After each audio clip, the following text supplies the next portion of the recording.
Esto que voy a contar es en exclusiva para Mi Tierra Televisión de las Islas Canarias, a la cual le agradezco muchísimo que me deje expresar lo que yo sé del 23F. El tiempo que ha pasado, las invenciones y las tonterías que se han dicho sobre esta etapa que se dice crucial, y efectivamente es crucial porque gracias al 23 de febrero el ejército español ya no es el ejército español, ya es pues un sector de ejército sin casi unidades, con poca moral militar, no digo moral civil, y con el armamento de siempre. Tampoco se ha mejorado tanto. Yo les quería recordar una cosa, porque parece ser que el 23F no se puede olvidar nunca, y es una fecha ya de 28 años. Y les voy a contar una cosa que es curiosa. Fíjense, estaban reunidos los diputados para elegir al presidente, y entonces entró un bedel corriendo y dijo: está entrando la Guardia Civil para ocupar el Parlamento. Y entonces alguien de los diputados dijo: vamos a jurar morir sobre los escaños. Y no había terminado de hablar cuando se oyó una descarga en el pasillo, y todos los diputados que habían jurado se dirigieron hacia las ventanas y comenzaron a arrojarse por ellas. Pero no ocurrió esto el 23 de febrero del 81. Ocurrió ni más ni menos que en 1875. Y era un coronel de la Guardia Civil el que entró, con un grupo de guardias civiles también. Era la primera República Española. Y Pavía no estaba ni con su caballo, se inventó luego. Pavía estaba en el Palacio de Buenavista. Su caballo debía estar en las cuadras. ¿Y por qué se hizo? Dicen, pues porque la República iba muy mal, los cantones, hoy en día se llaman autonomías. Y bien, ¿fue por eso? Pues no. Muchos años después se descubrió que el famoso golpe de Pavía fue para que no entrase don Carlos, el pretendiente carlista en Madrid, cuyas tropas se encontraban cerquísima. Y así es la historia. Se inventan cosas, se dicen cosas. Por ejemplo, ¿quién recuerda el año 1980, cuando Tarradella recorría toda España proclamando que había que dar un golpe de timón, diciendo que las autonomías no eran la solución para España, que como se estaba tardando tanto, que entonces ya el golpe no podía ser incruento, que debía ser un golpe militar, que ya no se podía aguantar más? ¿Quién recuerda esto? ¿Quién recuerda a Armada reuniéndose en 1980? Digo 80, aún faltaba, en octubre, con Enrique Múgica, con Raventós, con Ciurana, todos socialistas, Lérida, y después cuando se les preguntó durante el juicio, declararon que hablaron de caballos o de mulos. ¿Quién recuerda, por ejemplo, los artículos de Almendros en el Alcázar, que estaba avisando de lo que venía? ¿Quién recuerda, por ejemplo, una crónica de Pilar Urbano de comienzos de diciembre de 1980, en el que decía que en la reunión, aquellas famosas de las lentejas de Mona Jiménez, todos los políticos que estaban reunidos decían que iba a haber la elección de un gobierno presidido por un militar? ¿Quién le dijo a Almendros en octubre de 1980 que había una crisis de gobierno próxima y que el presidente Suárez iba a cesar? Faltaban casi 2 meses para que cesara Suárez, para que presentara teóricamente su dimisión. ¿Quién les dijo a Milans del Vox que Armada iba a venir de segundo jefe de Estado Mayor cosa que ocurrió a primeros de febrero, contra la opinión de Suárez, que ya había presentado la dimisión. ¿Quién dijo tantas cosas? Emilio Romero escribió 2 artículos diciendo que el hombre era el general de la Armada, que Abel Hernández, un famoso periodista también de la época, insistió sobre el tema. Años después, Juan Ares Pacochaga escribió un libro. Juan Ares Pacochaga era un alto cargo del PP, hombre de confianza de Fraga, y escribió un libro muy curioso que se llamaba Carta a mis capitanes. Sus capitanes eran sus nietos, y en el cual hay un capítulo en el que dice que lo que iba a venir el 23 de febrero lo sabían todos los políticos, los de derechas y los de izquierdas, que habían hecho el perfil y habían encontrado a un general para presidir, y que ese general de Armada, que gozaba de la confianza del rey, de la confianza del ejército, pero que, claro, la entrada de Tejero en el Parlamento deshizo la situación. ¿Qué cosas, Dios mío? La entrada de Tejero en el Parlamento era obligada, porque si no entraba en el Parlamento, ¿cómo iban a elegir un gobierno de concentración presidido por un militar que ni era diputado ni contaba nada en la política? Es muy difícil hablar del 23F sin ver los antecedentes, y los antecedentes son la situación de España en aquella época, la debilidad de la monarquía en aquella época, el crecimiento de las autonomías, que Tarradellas llega a decir, Tarradellas, esa frase que he dicho hace un momento, que no eran la solución para España. ¿Pero qué estaba ocurriendo detrás? Pues detrás no estaba ocurriendo ni más ni menos que un movimiento de los políticos para salvarse, creando ni más ni menos que un gobierno de concentración o de salvación nacional. No había otra cosa. ¿Quién estaba detrás? Ahí está el asunto.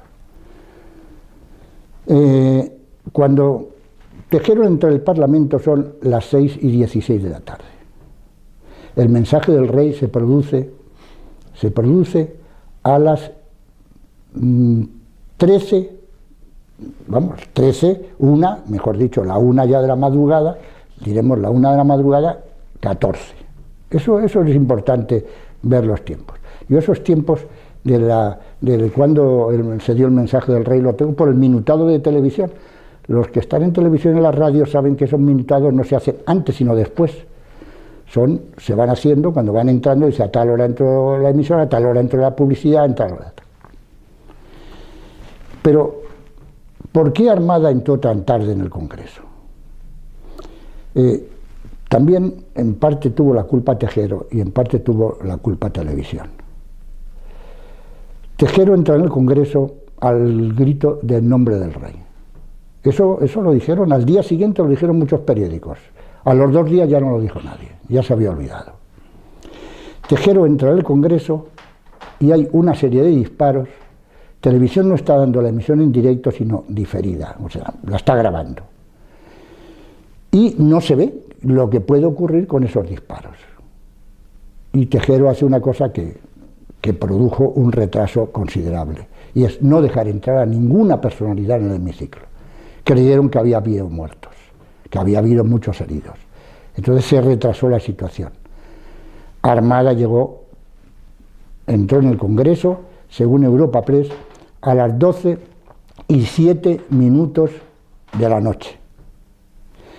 Habló al entrar, Tejero le preguntó: mi general, ¿qué va a hacer usted ahora? Dice, pues voy a entrar y le voy a hablar a los diputados y me voy a proponer, como te dije, presidente del gobierno. Ah, pues muy bien.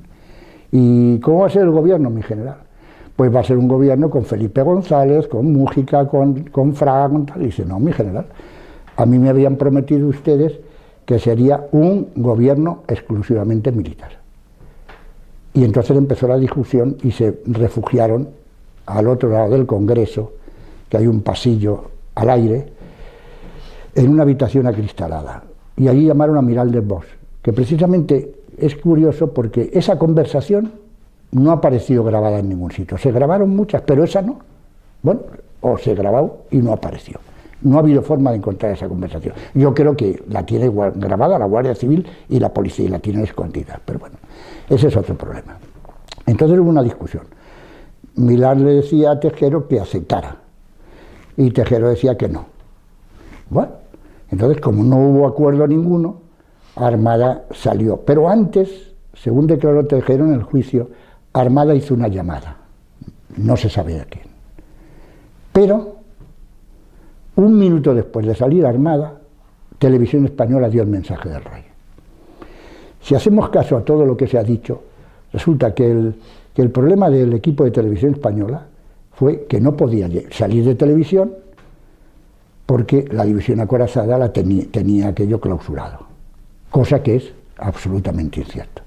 Según el jefe me declaró a mí de los equipos autónomos de televisión, salieron a las 9:30. Aún estaba la división acorazada allí. Salieron a las 9:30, fueron corriendo hacia la zarzuela, los coches, y cuando entraban oyeron cómo Televisión Española comenzaba el telediario de las 10. Declaran luego que fueron corriendo a la zarzuela, pusieron un foco delante y otro contra. El rey estaba ya de uniforme. Leyó el mensaje y dijeron, vamos a repetirlo por si ha salido mal. Grabaron el mensaje y el que salió mal fue el segundo. Entonces, rápidamente se fueron a Televisión Española. Y estaban en Televisión Española, a las 10:30 Televisión Española tenía el mensaje. ¿Por qué se dio tan tarde? ¿Por qué se dio un minuto después de la salida de Armada? Simplemente porque Armada salió derrotado. No le dejaron entrar ni proponerse. ¿Cómo iba a ser legalmente presidente del gobierno si los parlamentarios no habían podido elegirlo? ¿Sabía algo el rey? Yo estoy convencido de que sí. Y las horas son muy claras. Por ejemplo, Tejero entra a las 6:16 de la tarde en el Congreso. La división acorazada entra en Televisión Española y Radio Nacional 2 horas más tarde. En esas horas, 2 horas más tarde, el rey tenía Radio Nacional, Televisión Española, la SER, la Inter, un montón de emisoras por toda España. Y no hubo ni un solo mensaje. Solo cuando Armada salió derrotado, o sea, derrotado totalmente del Congreso. ¿Por qué no se dio un mensaje? Si la cosa era muy sencilla. Los equipos podían haber, lo mismo que llegaron de noche, podían haber llegado de día con más facilidad, porque la división acorazada no se había movido aún, la de Aranjuez, porque la que ocupó fue un regimiento acorazado de Aranjuez. ¿Lo sabía el rey? Yo vuelvo a insistir, estoy convencido, estoy totalmente convencido, porque da la casualidad además, una casualidad enorme, es que los jefes de lo que llaman el golpe eran los generales más monárquicos del ejército español. A mi suegro, que fue alférez de la Legión con Milán del Bosch en la 7ª bandera durante la guerra, le decía a Milán del Bosch antes del 23F, le decía, yo soy un monárquico visceral, a mí lo mismo me da, porque yo ni pensar, yo toda la vida monárquico hasta la muerte. Bueno, después ya no ocurrió lo mismo. Y Armada, todo el mundo sabe que fue casi el ayo del rey, vamos, desde jovencito. Armada, el hombre que ¿cómo sería que cuando publicó sus memorias Armada, hay una frase de la reina que le dice la reina, gracias a Alfonso, cuando ya el rey lo corona? La cosa está clarísima. Yo además tengo 2 anécdotas muy importantes, bueno, 3 mejor dicho. Estaba Armada en el Gómez Ulla, el Hospital Militar de Madrid, y fui a visitarle. Y le pregunté, estaba su mujer delante, le dije, mi general, ¿qué hubiese pasado si a Tejero le hice que entre en el hemiciclo? Y me dijo, pues nada, yo hubiese presentado y me hubiesen elegido presidente del gobierno. Digo, pero el rey, ¿qué? El rey, usted hubiese tenido que ir a la zarzuela y el rey a lo mejor lo hubiese rechazado, porque era un golpe. Y me dijo, no, el rey me hubiese aceptado inmediatamente. Otra anécdota. Yo hubo 2 promesas que hice, una al general Milán, que me distinguió con su amistad, y además la primera orden que me dio fue, me tuteas, me llamas Jaime. Bueno, pues Jaime. Y me dijo, estaba todo preparado para lo siguiente. Habíamos preparado ya 2 aviones, estaban preparados, para llevarse a Tejero y a sus oficiales que querían irse de España, con el dinero suficiente para ellos y sus familias. No hubiese habido ningún problema absolutamente. Pasado el tiempo, hubiésemos dicho, ven, gracias al que el movimiento de Tejero, pues España se ha reconducido, las cosas van mejor y tal. Hubiesen vuelto a Tejero y sus oficiales y se les hubiese reconocido sus grados, como si no hubiese ocurrido nada, ¿vale? Y entonces yo le pregunté, pero bueno, vamos a ver, ¿cómo podías fiarte de todos los políticos?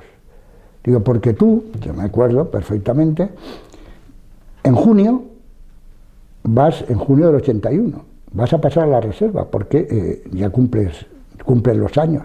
Y se echó a reír, tenía una sonrisa como pica, dijo, no. Dice, porque el rey me prometió que me ascenderían a capitán general, y los capitanes generales nunca pasaron a la reserva. Bueno, hubiese sido el jefe de la Junta de Jefes de Estado Mayor un capitán general, para siempre, por lo menos para muchos años.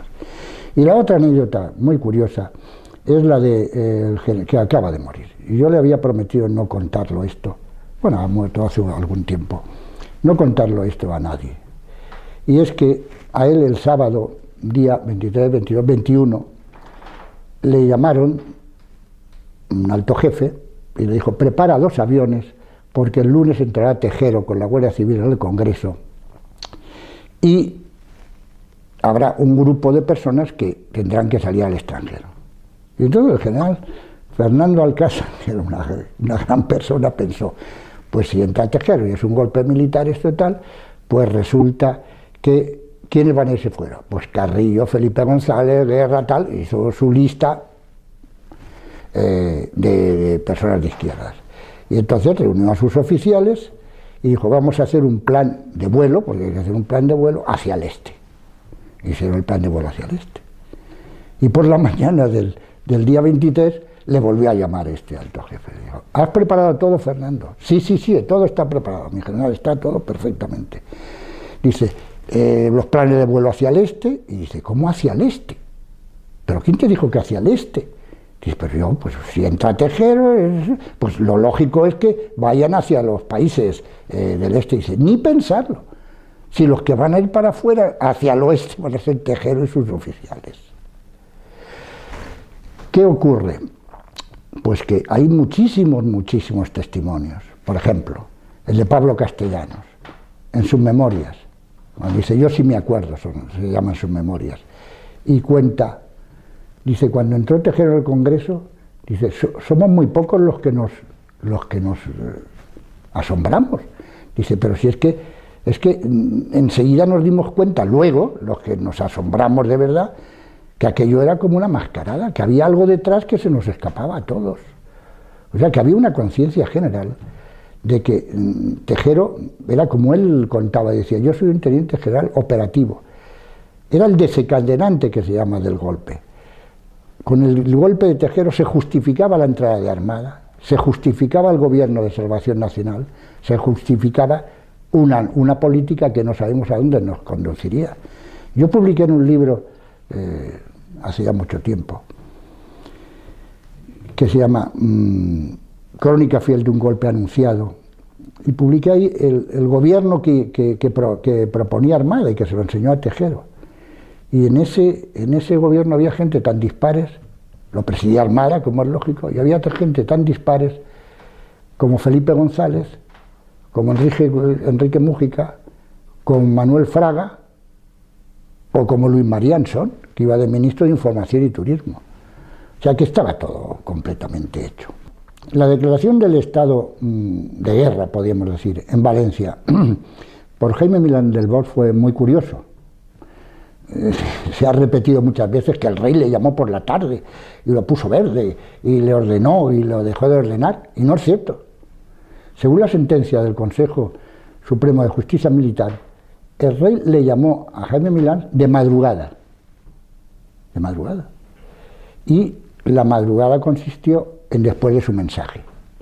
Pero es que también había un testigo delante, que era el general Caruana, que era el gobernador militar de Valencia.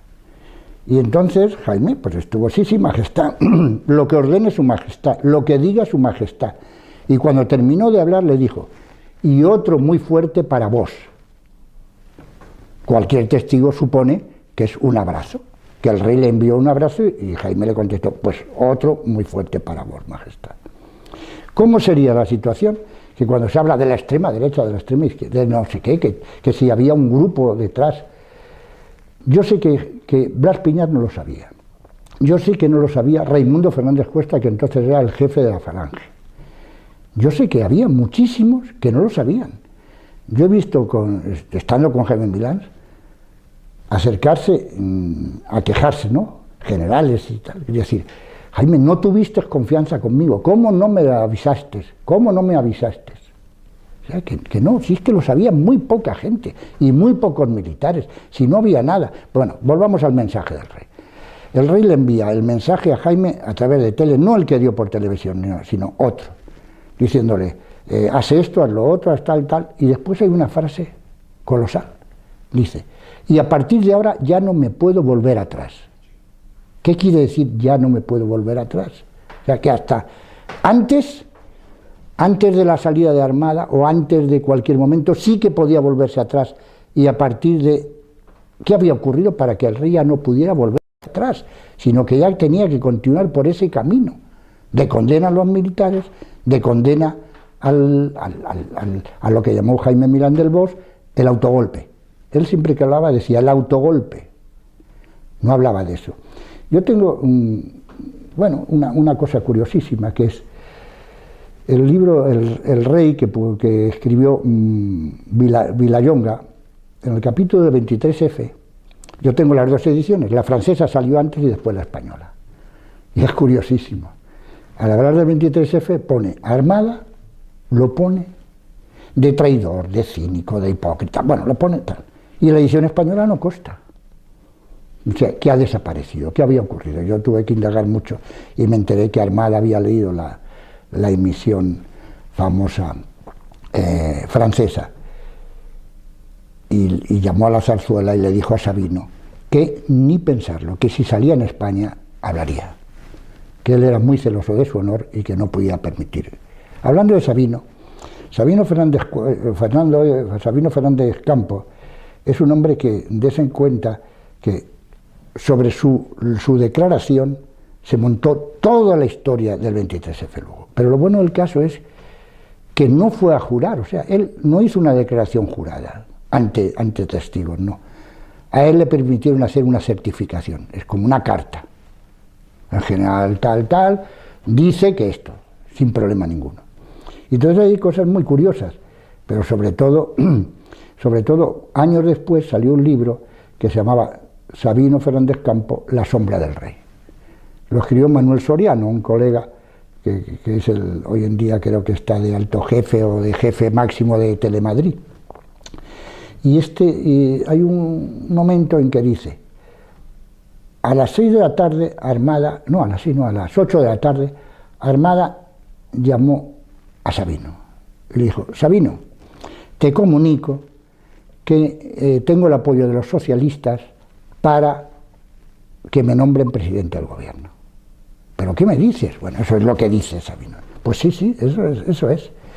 Dice, y me van a nombrar presidente del gobierno, porque tengo el apoyo de los socialistas. Y entonces Sabino, no sé por qué justificación, dice, bueno, pues yo no lo comunicaré esto a nadie, pero me tienes que prometer, claro, sin venir a cuento, que tú, cuando entres en el Congreso y hagas la negociación para que te nombren presidente del Estado, vamos, presidente del gobierno, jamás digas que vas en nombre del rey. No sé por qué. Si no se había tratado del nombre del rey. Es que todos son coincidencias. Todos son encontrarte con el rey. Alfonso Usía, que escribió después de cuando salió mi libro, ¿no? Escribió diciendo, es que Juan Blanco tiene la obsesión de que el rey estaba en el golpe. No, si yo no tengo ninguna obsesión de que el rey estaba en el golpe. Lo que pasa es que cada 2 por 3 me encuentro en el golpe con el rey. Todos son coincidencias. El rey llamó por el teléfono rojo a los capitanes generales y les dijo, el teléfono rojo se puso en la zarzuela 3 días después del 23F. El 23F no había teléfono rojo en la zarzuela. Y eso lo declararon altos jefes.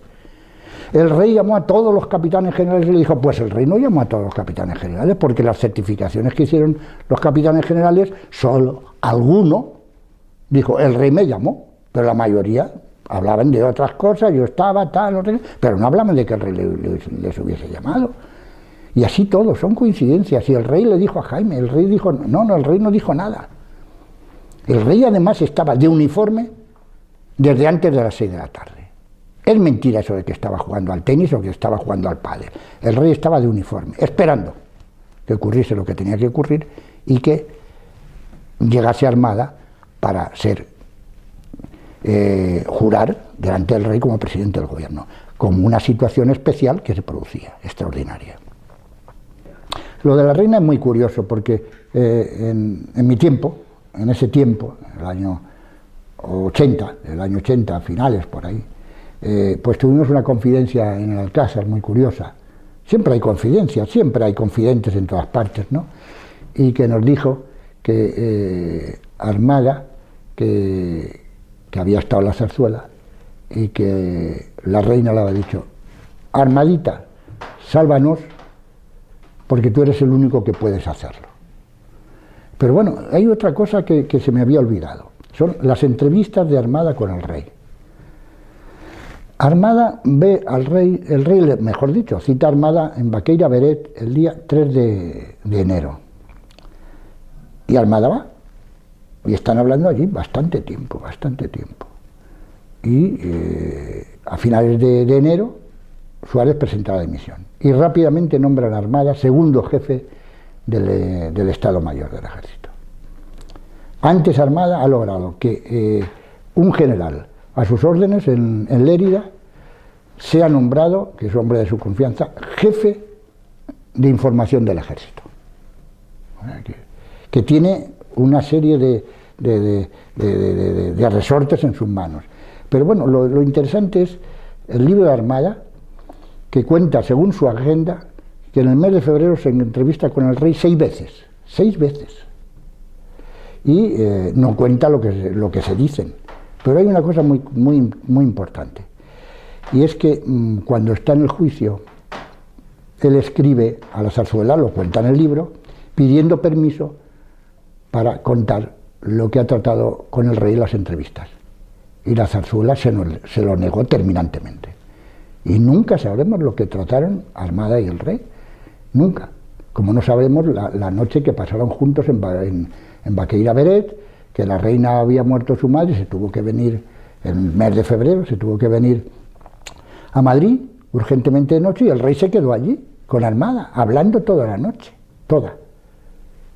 Son cosas muy curiosas.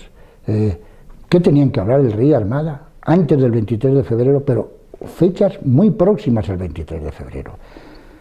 Cuando hablan desde Valencia, antes del 23F, Armada, esto hay testigos, Armada y Milán le pregunta, ¿has visto al número 1? Y le contesta el otro, le contesta Armada, en las últimas horas no.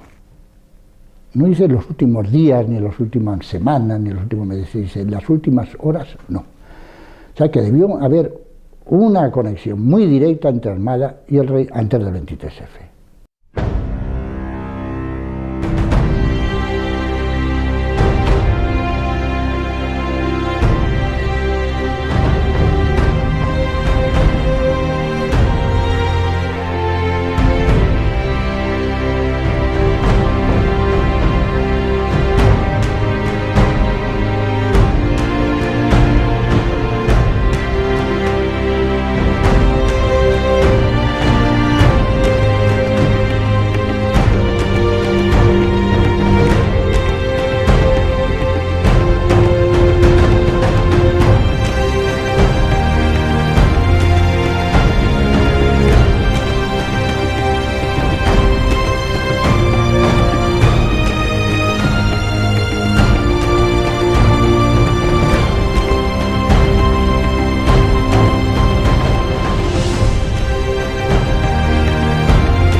me deje expresar lo que yo sé del 23F. El tiempo que ha pasado, las invenciones y las tonterías que se han dicho sobre esta etapa que se dice crucial, y efectivamente es crucial porque gracias al 23 de febrero el ejército español ya no es el ejército español, ya es pues un sector de ejército sin casi unidades, con poca moral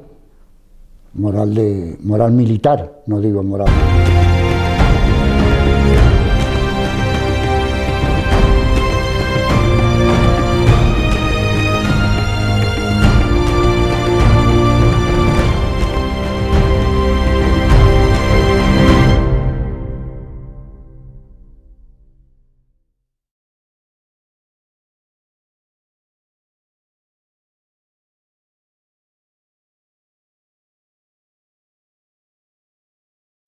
Esto que voy a contar es en exclusiva para Mi Tierra Televisión de las Islas Canarias, a la cual le agradezco muchísimo al civil.